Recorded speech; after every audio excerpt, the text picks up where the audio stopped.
All right, well, Brian is about to introduce us to exciting new content in the philosophy of conspiracy theories with his keynote presentation, Conspiracy Theory and, open bracket, or as, close bracket, folk psychology. Brian, Mr. Music, will you play? Thank you very much, Em. And also thank you for inviting me to keynote this. It wasn't until after we decided to you had asked me to keynote, which I was more than happy to do. And then later you asked me to host or asked us to host at Pitzer, which puts me in the rather awkward position of keynoting a conference that I am hosting. Well, I think the term now is you're showboating. You're not keyboating. This is a showboat. Yes, yes. So that wasn't how it was supposed to go, but you know, we will roll with it. And so the keynoting happened before the hosting, but that's good. So let me go with my shared screen while I get myself going here.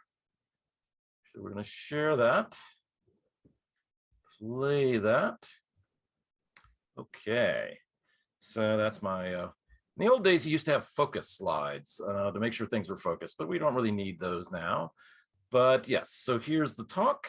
Hopefully everybody can see that. So does that look good, Em? It does look good on my end. Okay, so there's the title, as I was saying, Conspiracy Theory and Folk Psychology, or Conspiracy Theory as Folk Psychology. And here's the outline. We'll see how long it takes me to get through it all. It just basically has three parts. First is kind of an introductory part where I'll talk about questions about how to think about the central concepts for us, I believe, and those of us who study conspiracy theories, the concepts of conspiracy theory itself and conspiracy theorist. And the kind of genesis of this talk was noting some similarities between the issues about these central concepts and some stuff that went on mainly in the 1980s and early 1990s, perhaps, in philosophy of mind around eliminative materialism, folk psychology, and kind of some interesting parallels that I saw between the two. And then as the third piece of the story, what this might mean for us, what this parallelism might mean for us. And the part of the point is, we'll talk about the history a little bit in the panel later, but I'm really a philosopher of science / sometimes a philosophy of mind person. I work on the neuroscience of perception. And so my training in cognitive science, which is what my PhD is in. Okay, so start with the first section. How to think about our concepts. So I didn't have a chance. This is where I stopped, or realized that people were stopping, which was my story about Mort Saul. So for folks that don't know Mort Saul, he was a political satirist probably his heyday was in the 1950s, late 1950s, and was a inspiration to people like Lenny Bruce and George Carlin, as I say here. Lewis Black, probably the contemporary person with the most connections. He also speech wrote for John F. Kennedy. And kind of one of his connections to us is that his career pretty much went downhill after the assassination of John F. Kennedy, because he kind of stopped doing normal stand-up comedy and would start just basically going through the pages of the Warren Commission report on stage and pointing out all the irregularities that existed there. And it kind of did not do great things for his popularity. And had a little bit of a revival in the 1970s, but he was somebody who really got into conspiracy theories around John F. Kennedy's assassination. And in many ways, some people think it kind of cost him his career. And he was pretty much off the map by the time the 2000s rolled around. But then he taught a class. Actually taught a couple of classes here in the Claremont colleges, including a class at my college at Pitzer. And he was co-teaching it with a colleague of mine. And I thought, this is great. This is a person who's famous for these kind of connections to kind of interesting things. So I gave my colleague a copy of my paper on conspiracy theories and asked him to share it with Mort, and told him, I'd love to sit down and have a coffee with Mort at some time if he would like to chat. And a couple of weeks go by, and I don't hear anything. And then I run into my colleague again, and I say to my colleague, hey, did you give the paper to Mort? And what was the response? And apparently he said, yeah, Mort doesn't really want to talk to you. He saw the paper that he gave you. I don't think he read it, but we kind of looked at the cover or whatever, and didn't really want to talk to you. He says it's not a conspiracy theory. It's the truth. He actually might have said it's not a conspiracy theory. It's the fucking truth, or it's the damn truth. But that is, he just saw it as something that, like, conspiracy theory is not what I'm about. I'm interested in the truth. And I think that captured this idea that conspiracy theory, as it's commonly understood, has this pejorative element to it, right? That creates a conceptual tension in the work that we do on conspiracy theories. That in everyday use, conspiracy theory or conspiracy theorist is a term of derision, right? It's not a good thing to be called a conspiracy theorist typically. It seems to be essentially pejorative. And the pejorative sense often just overtakes everything else about the use of the concept. So this is one of my favorite examples. This was a Wired.com element or a piece that showed up, and I think this was in 2015 after the MH370. And this was a list, almost like a listicle, but it's the most logical and craziest MH370 conspiracy theories. And when they were early on trying to figure out what was going on. But it's interesting if you get down, some of them are kind of, standard ones like, it was actually, kidnapped and taken to Pakistan, or maybe the US military shot it down by mistake and then covered it up. But notice some of the ones towards the end, the supernatural forces, worries about a wormhole that sent it back in time, like that time in Twilight Zone, or perhaps a black hole ate the plane, apparently as CNN anchor Don Lemon suggested, or at the very end there, maybe a meteor hit it. And it's kind of interesting to think of these being classified as conspiracy theories, because there's no conspiracy at all in a lot of these possibilities.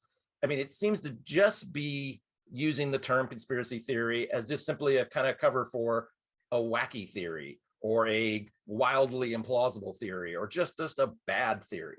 That it really doesn't have much to do with conspiracies at all. It's just about the pejorative element of a conspiracy theory is any theory which is horribly wrong in one way or another. But when you look at it literally, I mean, it seems to be, as a literal definition, it seems to be kind of neutral. I mean, as just a theory that involves a conspiracy, there's nothing there just in those terms that make you think that it's either something of derision or something that is negative in its evaluation. And that seems different from other terms that get used in the same way that conspiracy theory gets used.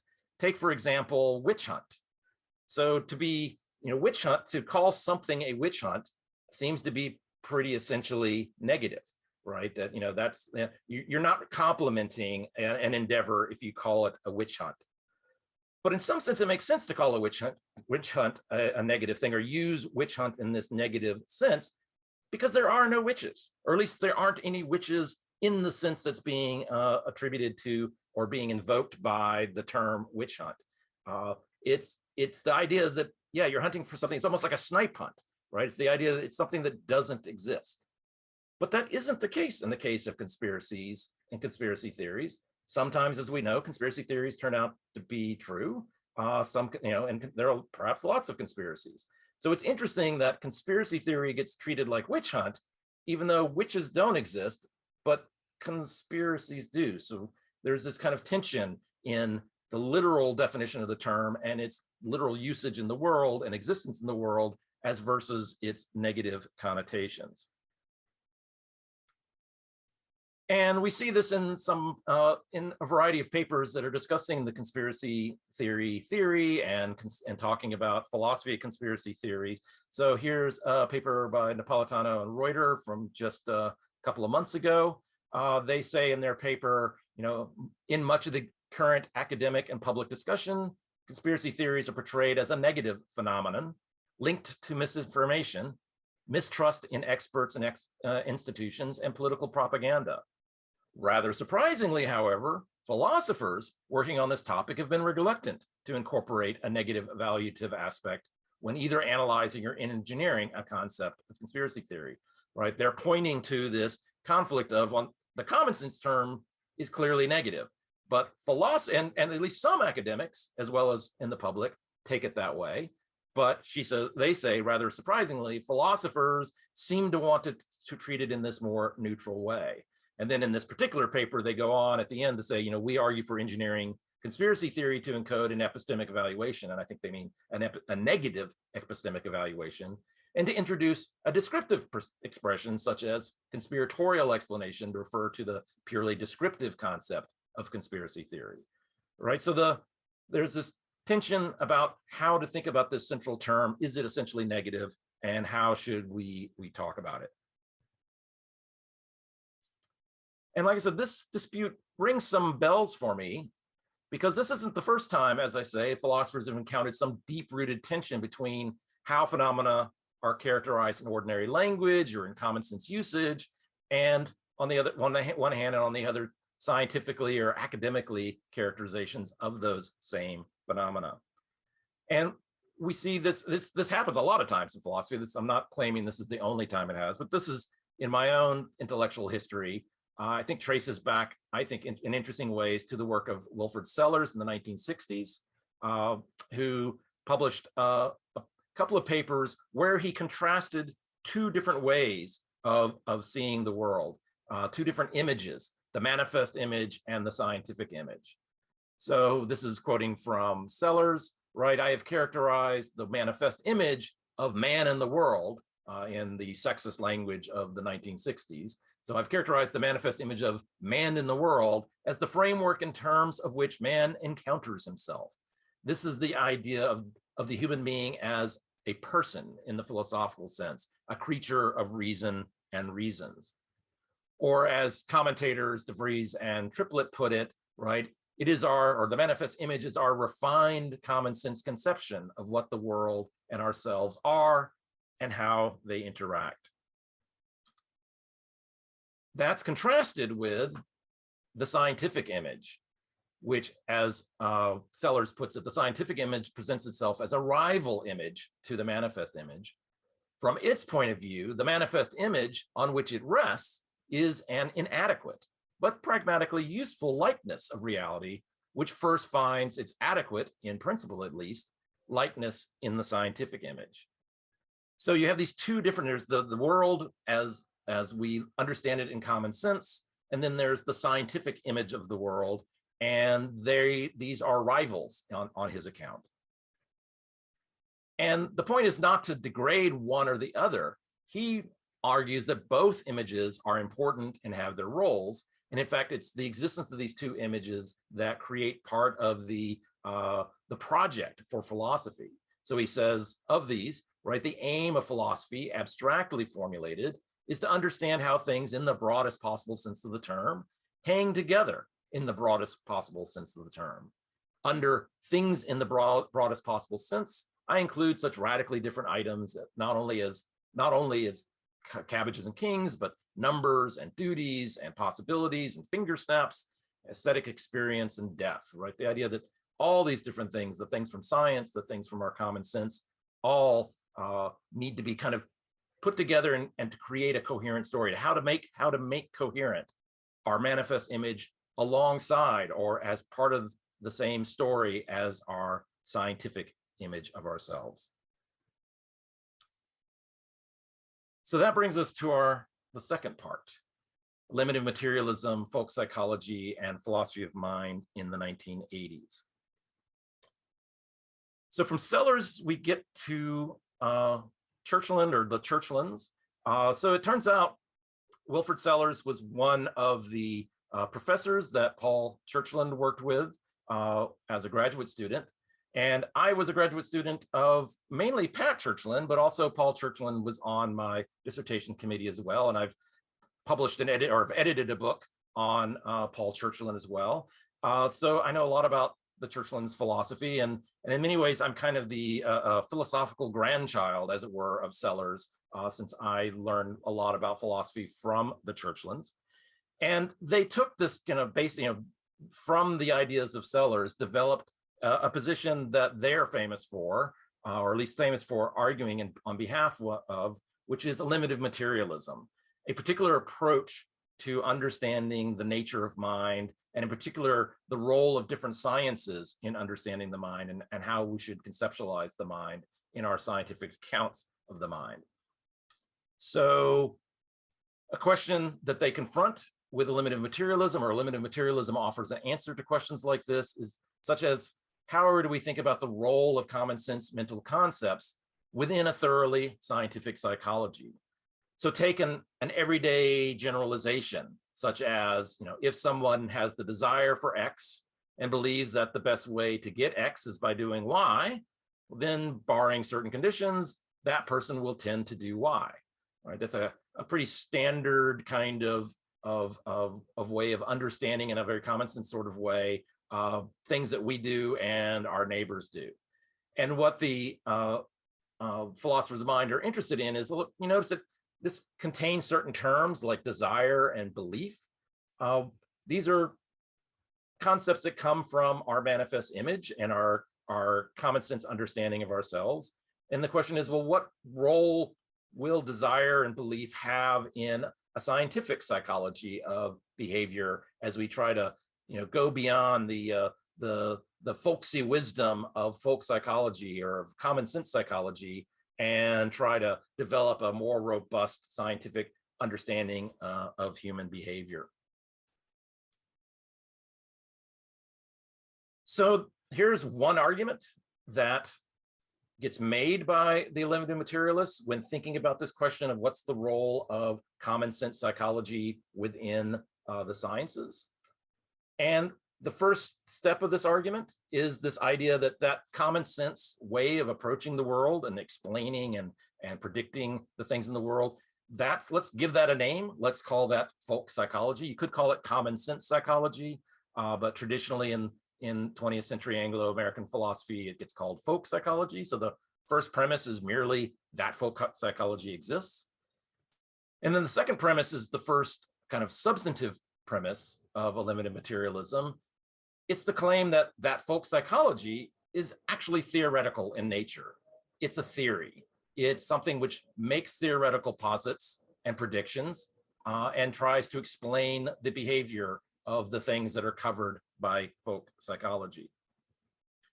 The third premise is supposed to be just a simple premise from the philosophy of science, that when we're talking about theories, we're talking about things which are falsifiable or fallible, right? They're the sorts of things that might be wrong or might be shown to be wrong, depending on how the data turns out, the empirical results.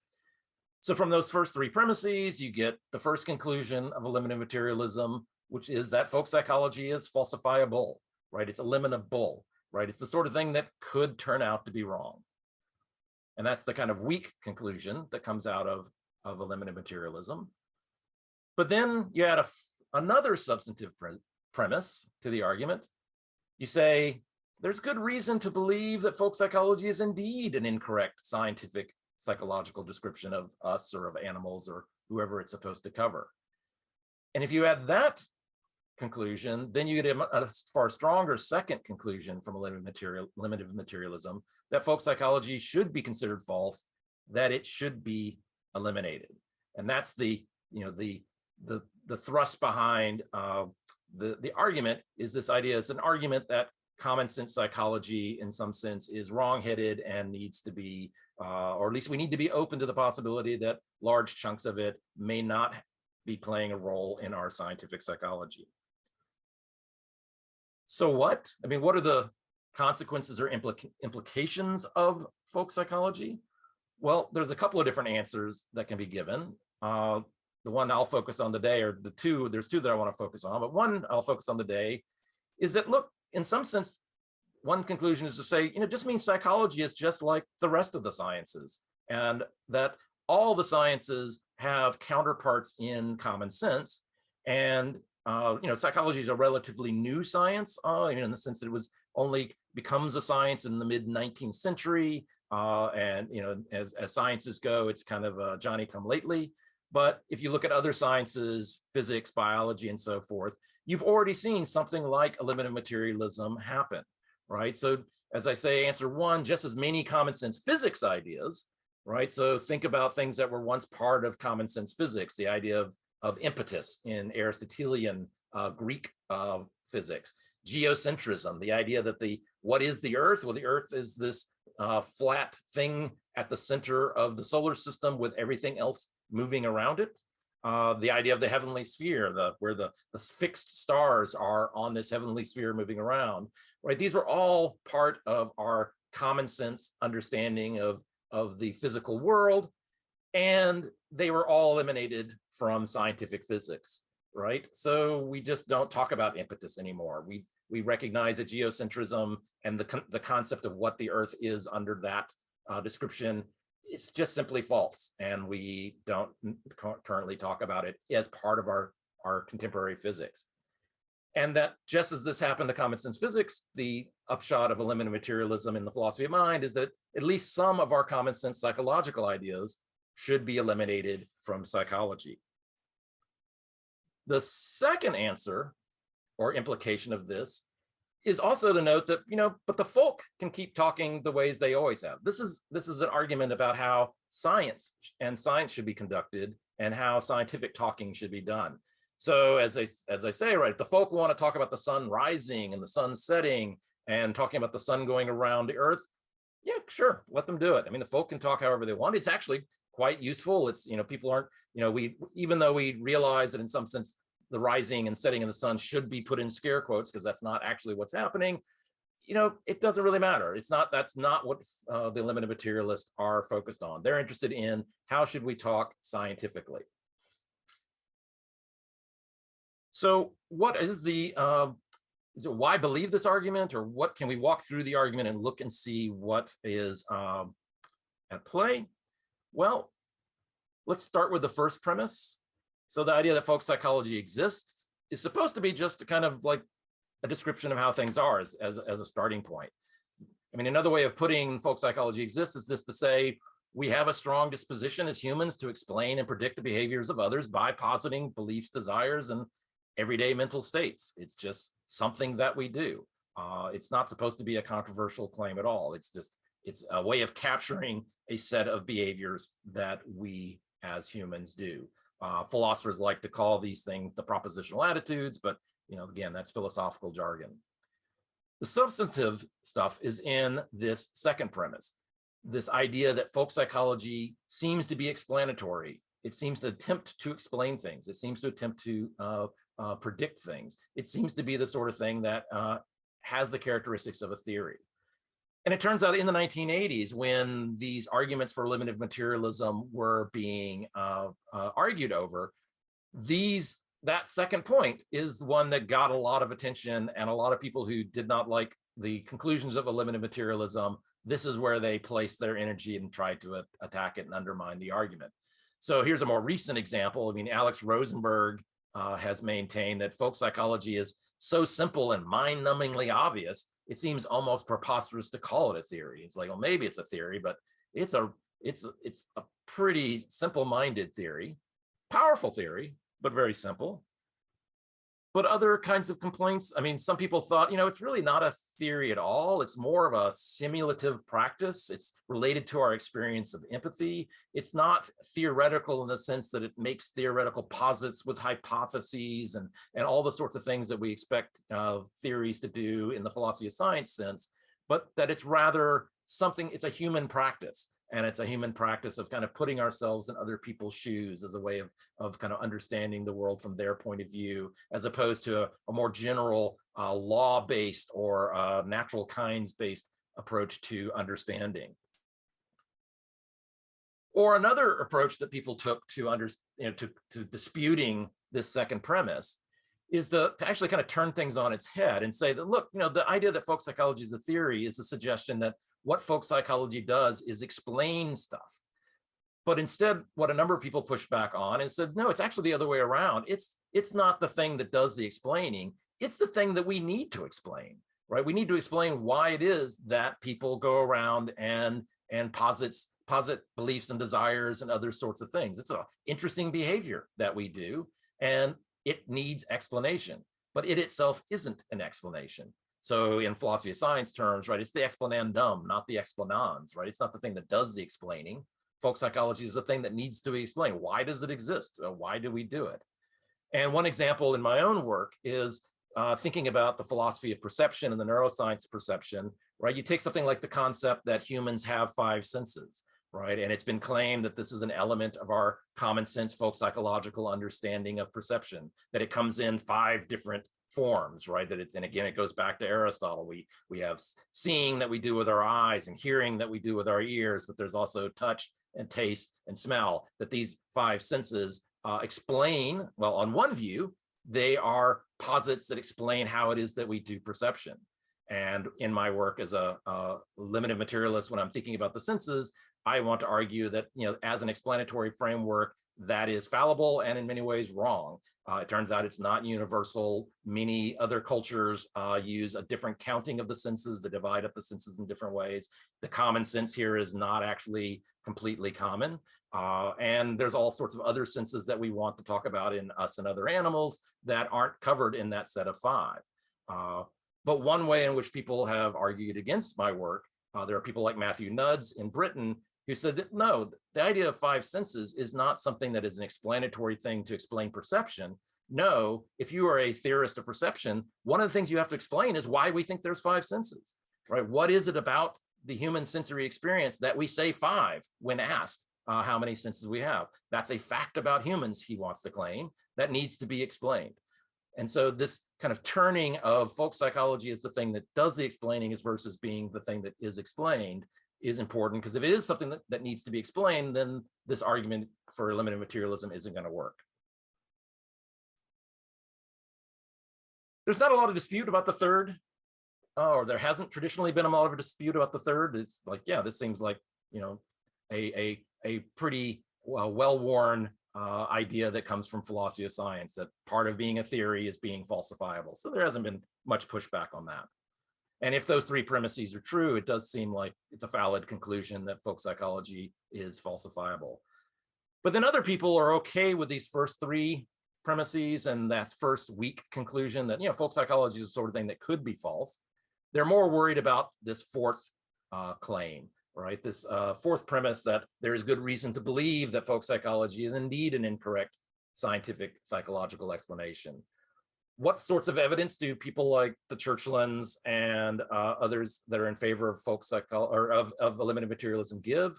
Well, they say things like, you know, folk psychology is moribund, or it's a degenerating research program. They make the claim that, you know, the way that we explain behavior folk psychologically now is pretty much the same way it's been done since time immemorial. As theories go, it is a theory that has not changed over time, and that lack of change is a sign of degeneracy in the theory. Other claims are made about it that, for instance, you know, maybe lots of things that that you would think would be covered by a psychological account, like, for instance, sleep, are not very well covered at all. Even though we spend a third of our life in sleep, folk psychological accounts of sleep are either absent or just seem to be false in a lot of ways. And we can talk about that if people are interested, but I'm not highlighting that here. But something that I think it is important to highlight here, and you'll see why in a few minutes, is that another claim that's made on behalf of P4 is this idea that folk psychology is not consistent with the relevant adjacent sciences, right? That there's a lack of coherence behind or between the concepts of folk psychology and sciences that ought to be connected to it in important ways. And for the Churchlands, that means primarily neuroscience, that they think that that is, there's not a good connection between the two. And if there's a conflict between folk psychology and neuroscience, then they think that, you know, it's because of eliminative materialism, that maybe it's the psychology, the folk psychology, that needs to go. But there's also pushback against these kinds of arguments in favor of P4 to say that, you know, maybe P4 isn't really as strong as it looks. I mean, one thing that's pointed out, and I think the Alex Rosenberg quote from before points to this, that, you know, being obviously correct is not the same as being moribund. maybe the reason why folk psychology hasn't changed in 3,500 years of recorded history is that it's right, that it's obviously right, that if you don't fix something that isn't broken, and it might turn out that the reason why it hasn't changed very much is because it's actually pretty good at what it does. Another claim that is made against this fourth premise is this idea that, you know what, maybe folk psychology has changed over time. And this is something that I've argued for when disagreeing with my advisor, that folk psychology has actually changed over time and in a progressive manner. That there are many things that we do now as part of common sense understanding, like, for instance, looking for a role for learning and development over time is something that was not very common in particularly medieval and earlier times of Europe, where character and what your bloodline was and who you were born of, think of the prince and the pauper type fairy tales, right, where the important thing which underlies behavior and explaining adult behavior is what happened in the childhood of the individual. And that's something that we do now, which didn't necessarily play a role much earlier. And then you look at things like in 2020, the role of things like Freudian psychology and the importance of the unconscious in explaining behavior. That was totally unheard of prior to Freud. And now it's not, uncommon to talk about unconscious causes of behavior. And the last way in which I think it's interesting that people push back against P4 is to say that, inner theoretic reduction isn't all that, right? Okay, maybe folk psychology doesn't cohere well with contemporary neuroscience. So what? That's only a problem if you think it needs to cohere, if you need to have some kind of tight reductive relationship between them. If you're some type of anti-reductionist who believes in the autonomy of higher levels of science, then that lack of fit is just not going to bother you. And so that is not it's not something that high-level sciences like psychology and folk psychology as being part of that need to do. So all of those are reasons for casting aspersions, as it were, on this argument and thinking that, well, maybe the eliminative materialism argument doesn't actually lead to this really strong conclusion that folk psychology should be considered false and thereby eliminated. So now let's move to the last section of the talk. What does all this mean for us? Well, here's the bells that's rang for me, because it seems like there's a way in which it seems to me that folk psychology and conspiracy theories are not that far apart. That it's more than possible to think of conspiracy theories as part and parcel of our common sense psychological theory, or perhaps maybe it's not a part of our psychological theory, maybe it's part of our sociological theory, right? That it seems like the sort of, conspiracy theories are attributing certain kinds of beliefs to other individuals in order to explain their behavior and explain events in the world. So there's a way of running the same argument, but about conspiracy theories instead of talking about folk psychology. So here's another version of the argument, but now about conspiracy theories. Let's consider our first premise of this argument, that conspiracy theory exists. And then the second premise, this will be a substantive premise, that conspiracy theory is a theory. And the third premise, the same as for before, haven't changed anything there. Theories are falsifiable, they're fallible. If that's the case, then conspiracy theory is falsifiable. That is to say, it's eliminable. And then we can run a version of the fourth premise, again, a substantive premise here, that there's good reason to believe that conspiracy theory is indeed an incorrect scientific description of human behavior. And if that were the case, then we should draw the stronger conclusion that conspiracy theories should be considered false. That is, they should be eliminated. Okay, well, what do we think about this theory? Oh, I see Gina raised hand. Do you just need a clarification, Gina? Or maybe I guess we got to look in the chat. Oh, okay, sorry, error. Okay, never mind. Okay, yes. I'm actually making pretty good time even with the break, so I think we'll be doing okay for questions at the end. Okay, so let's look at this and see what we think of it and how it compares to what I just described in the case of eliminative materialism with respect to folk psychology. Oops, let me get back on the page here. So seems like, just like the first premise of the eliminative materialism argument, things seem pretty good here. I mean, it seems like conspiracy theories do exist, right? In the sense that humans have a strong disposition to explain and predict the behavior of others by positing conspiratorial machinations. I mean, I don't know, this is my bad Latin, but I wonder, we almost could call humans, homo conspiratus. Somebody who's better at Latin can tell me what I'm actually grasping at there. It's like conspiracy seems pretty central to the way in which a lot of humans and over history have conducted themselves.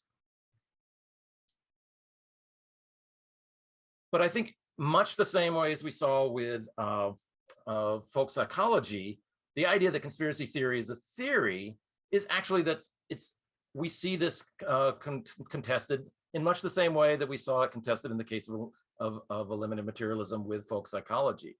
For example, there are those that say, look, it might have the word theory in the title. We call it conspiracy theory. But if you really look at what the phenomenon of conspiracy theory that exists is, it actually doesn't look like a theory, according to some scholars of it. For instance, you got Van Prusen and his cohort who point out that, really conspiracy theories are really more about entertainment, right? They're not really about serious explanations of things in the way that maybe folk psychology is a serious explanation of things. It's there more for the purpose of entertaining people. Or we've got any number of scholars who look at conspiracy theories, again, not as something which is explanatory in a theoretical way, but rather see it as something like social signaling, way of signaling that, hey, I'm in this group of people, or I'm associating myself with this political organization or this political ideology, or maybe as a form of virtue signaling of one sort or another. There's really, even though it's called conspiracy theory, it's really not theoretical. And we see a number of people who actively call this second premise into question. And also we see versions of the same sort of thing that we also saw with folk psychology, right? That maybe it's not the thing that is the explanation, but rather, again, it's a class of behaviors and capacities that require explanation. That just as we were saying before with folk psychology, it isn't there to do explaining of other things. Instead, what we should be concerned with as theorists is explaining why people do this conspiracy theorizing thing at all, right? And it's really the target of explanation as opposed to the thing that has any explanatory power on its own. I think, again, as with the folk psychology argument, there's really not a lot of dispute about the third one. Nobody really wants to argue about this. But then go to the fourth premise, the other one that's going to lead to the stronger conclusion. I think we find, again, argument over whether or not this is a plausible premise to hold. So Steve Clark, who I believe is in the audience, has in the past argued that conspiracy theories represent degenerative or degenerating, I think that should be, research programs, right? That they're not very good as theories because they are degenerating in one way or another. They're bad science, as it were. But I actually think more to the point is something like when Popper originally raised his concern in the early 20th century, the kind of paper, the section of his book that Charles responded to in our first contemporary paper, or the first paper of the current era of thinking about conspiracy theories. I mean, I think part of his original complaint was kind of getting at what's wrong with a point like this, that there's a way in which conspiracy theorizing is just too easy, right? That it's not actually doing any explanatory work. It's just kind of a knee-jerk reaction that is not a very good explanatory element at all. It's offering us something that seems to be clearly wrong-headed from the beginning, right? So I think one way of understanding what Popper is trying to do in this philosophy of science way is to see that discussion as kind of going after this claim and offering evidence for the claim that there's something scientifically not kosher about conspiracy theorizing as a scientific practice. And I also think there's kind of an open question, because I think there's conflict, and we'll see why I think this is something that might be interestingly different about the example of conspiracy theories, is to the extent conspiracy theorizing or conspiracy theory as a element is consistent with the relevant adjacent sciences. And here the relevant adjacent sciences presumably isn't neuroscience, but rather the other social sciences. I mean, I think it's an open question is, again, how important is it that the way in which our sciences talk about conspiracy theories, whether they cohere appropriately with how we talk about it in common sense or not, right?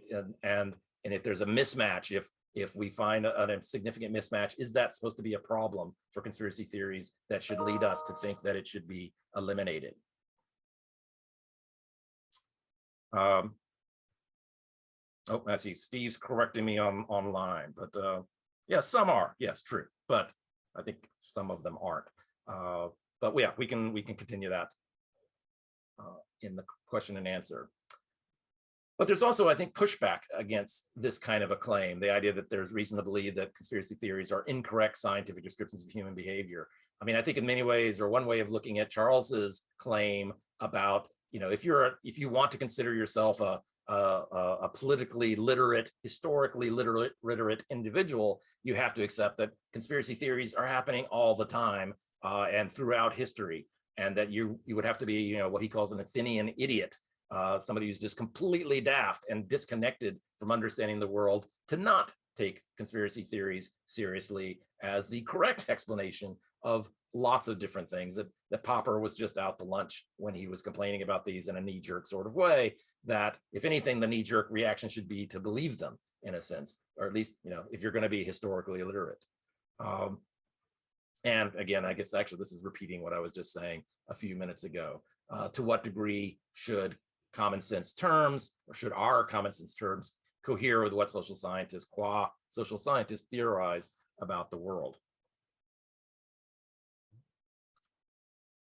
But also don't forget the so what of this argument. I mean, if it's supposed to be a parallel argument to the argument in eliminative materialism about folk psychology. So remember the so what about folk psychology leads us to say something like, just as many common sense physics ideas, the impetus, geocentrism, et cetera, that were limited from scientific physics, maybe conspiracy theory is a common sense notion that we will reject from our sciences. However, one thing to keep in mind here that's different between the two is keep in mind that what we are talking about here, when we're talking about the common sense concept of conspiracy theory, remember that was the derisive or pejorative term, right? That what we are talking about eliminating from our scientific discourse in this eliminative materialist argument to conspiracy theories, what's being eliminated is the derisive or pejorative idea of conspiracy. That's the common sense notion. And that brings to mind something that I think is really interesting about the history of eliminative materialism, is that even though the Churchlands in particular argue on behalf of eliminative materialism, I know for a fact that Pat Churchland never liked that term, because she didn't like the idea of eliminative materialism, because she thought that came with too much baggage. It made people think that you were kind of getting rid of things, because it was focused in this very strong way about elimination. She actually thought a better term for what she was arguing for, and Paul Churchland was arguing for, was revisionary materialism, or maybe revisionary physicalism. Why did she stick with the term eliminative materialism? Was because Paul Feyerabend had coined the position in the 1960s. Actually, another person who was a colleague of Sellers had developed this position that, and then named it eliminative materialism. And the Churchlands felt like, by the time they came along 15 years later, the term had already been kind of cemented in the literature. It would have been too confusing to try to change it. But I think, Pat has told me, if she had it, if she was naming it from the beginning, she would call it revisionary physicalism. So we get back to this argument, that what we're doing here, what we're thinking about here, is not the elimination necessarily of conspiracy theories from our scientific accounts of human behavior, but rather revising them, and perhaps revising them in such a way that gets rid of that pejorative element, or at least that's one way of understanding what's going on when we're talking about changing the way that we talk about it. But also remember the second part of the conclusion, that the folk can continue to keep talking how they always have, right? This is a discussion about constraints on how conspiracy theory theorists need to be talking, not necessarily how, the hoi polloi or the people, they want to say the sun rises, sun sets. If we do that in our everyday life, that's fine. If we want to talk about conspiracy theories in that negative way in everyday conversation, that's fine. The question is whether when we are being, when we're wearing our scholars hats that are studying conspiracy theories, whether we should consider the idea that maybe that common sense view needs to be revised and not taken on board without correction, that we should not be doing. The argument from, or this parallel argument for limited materialism, but applied to conspiracy theory, gives us a way or an argument in favor of revising it when we are talking as scientists, as scholars, as philosophers about the thing that we're studying. So that was my doing. I was going to ask how I was doing for time, but I think I'm right at time. I promised in the abstract to say a little bit about the political dimension of it, but maybe this is a moment I can turn things back over to M and see what. Yes. Maybe just unpin you. Yes.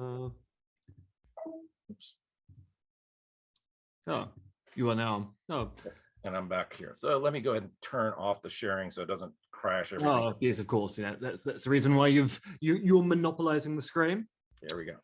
Okay, thank you, Brian. That was a very interesting talk. It's going to have quite a lot of traction, I think, in the other talks we're going to see in this conference, because as we'll find out tomorrow in the panel discussion, and as we'll see in several talks over the course of the days, there is still a very live debate as to whether we should be even using the term conspiracy theory to discuss the phenomena of these things called conspiracy theories. And I guess I'm in a kind of weird situation of, I kind of agree with the general thrust of what you've said, because I've kind of always maintained it doesn't really matter how the people talk about these things called conspiracy theories. And there's a turn of phrase I use all the time, these things called conspiracy theories. I've always said, look, you can either do what, say, Charles and David have advocated at different times and revise the term and go, we should eliminate the pejorative from our lexicon and only use the academic term, or do what I do, which is say, for academic debate, we should stipulate what the definition is and then use that as the most fruitful definition for subsequent academic analysis, regardless of whether people are going to use it in that particular way. So in many respects, I agree. I suppose all I'm going to do is I'm going to push back on one particular point, and this is actually more due to the work of Rosalind Hursthouse than anything else. So Rosalind Hursthouse knows the Churchlands, but Rosalind Hursthouse is an anti-reductionist when it comes to the philosophy of mind. And she would always use in her examples in classes at the University of Auckland, the idea that ID cards, which are things that every student has, you can give a physicalist description of what an ID card is. But what you can't do is use that physicalist description of an ID card to explain the role the ID card plays in society. And that was always her issue about the reductionist idea of being able to, discard psychology, only go to the neuroscientific, is that it gets you the building blocks, but it doesn't get you the social traction. And to a large extent, one of the issues that keeps coming up in the literature is, of course, we need to distinguish between the label conspiracy theory, which gets, as you point out, misapplied all the time, to the point where fantastical theories that involve no conspiracies whatsoever get labeled as conspiracy theories by the media, versus the actual instances. And often the argument goes, if you were to take the author of that MH370 article and go, you do realize, black holes are not conspiracy theories. They're just strange phenomena. The author is probably going to go, yeah, you're right. Actually, it's not really a conspiracy theory, but I just thought I'd put it in there as one of the other weird ideas. Because when we're talking about weird ideas, people think about conspiracy theories, and we kind of inadvertently smuggle things in at the same time.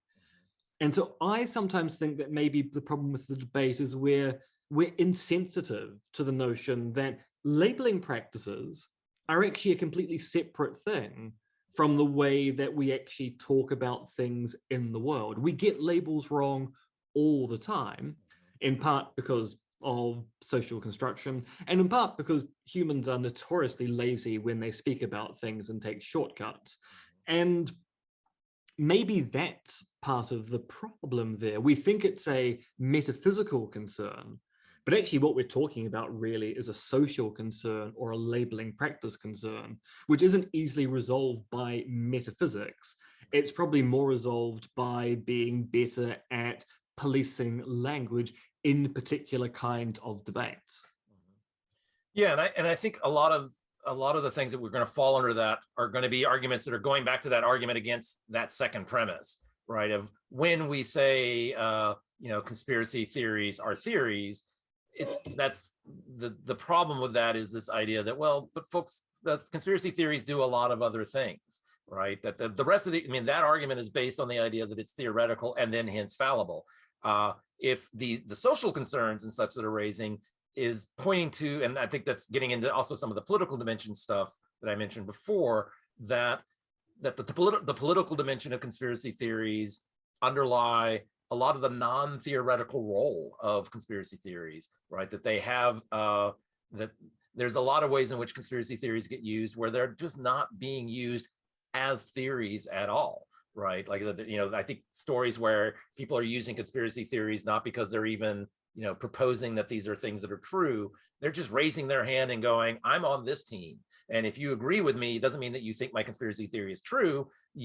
As if it is even the sort of thing that could be true. You are just simply saying that you're on the same team with me. And if you disagree with me, again, it's because you're saying you're not on the same team with me. That's a social signaling sort of thing. And if to the extent that that's what conspiracy theories are being used for in a particular situation, then that's going to suggest that this argument that I just proposed, just isn't going to work any more than if it turns out, folk psychology turns out to not be something that is fundamentally, or in those cases where folk psychology is not being used as a theoretical thing at all, then, we're basically equivocating in the sense that we're, sometimes using conspiracy theory to mean one thing, but then sometimes using it in a different way. And we want to be careful to keep those separate from one another. Yeah. Now we've got a few questions in the Q&A. Charles asks, can something be both an explanation and something to be explained?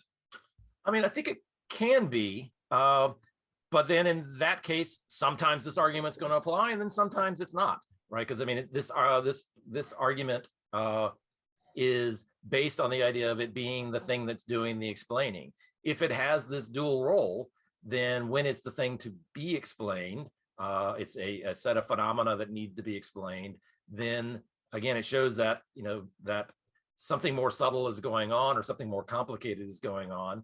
And then, the argument won't apply in that particular situation, I would imagine. Okay, we also have a question from Daniel Minkin. How would you respond to the inconsistency argument against eliminativism? Yeah, there's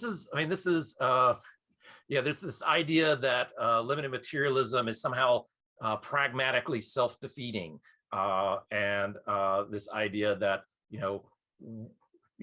if Paul Churchland says we should not believe this theory, or that we should believe that this theory is false, but then he's telling us that belief doesn't exist, therefore isn't that kind of self-defeating in a way, right? That it's like you're at least in a pragmatic sense, and I think that's a nifty little argument, and a number of people have come up with reasons why it's cute in a lot of ways, but doesn't really work. Because remember, the situation is, it's the thing the eliminativists are not claiming. They're not claiming that the phenomenon doesn't exist. What they're claiming is it's being misdescribed, right? It's not that it's the sense of the term that is inappropriate, perhaps not the referent, right? Or the referent might not be quite what we think it is, right? So an limited materialist might say, we have a common sense understanding of, say, consciousness or awareness, but that common sense understanding may radically misdescribe what consciousness and awareness is really like. It's not the claim that there is no consciousness, that we're not conscious, or that there's nothing that plays the role of belief. It just means, just the same as, the example being impetus, right?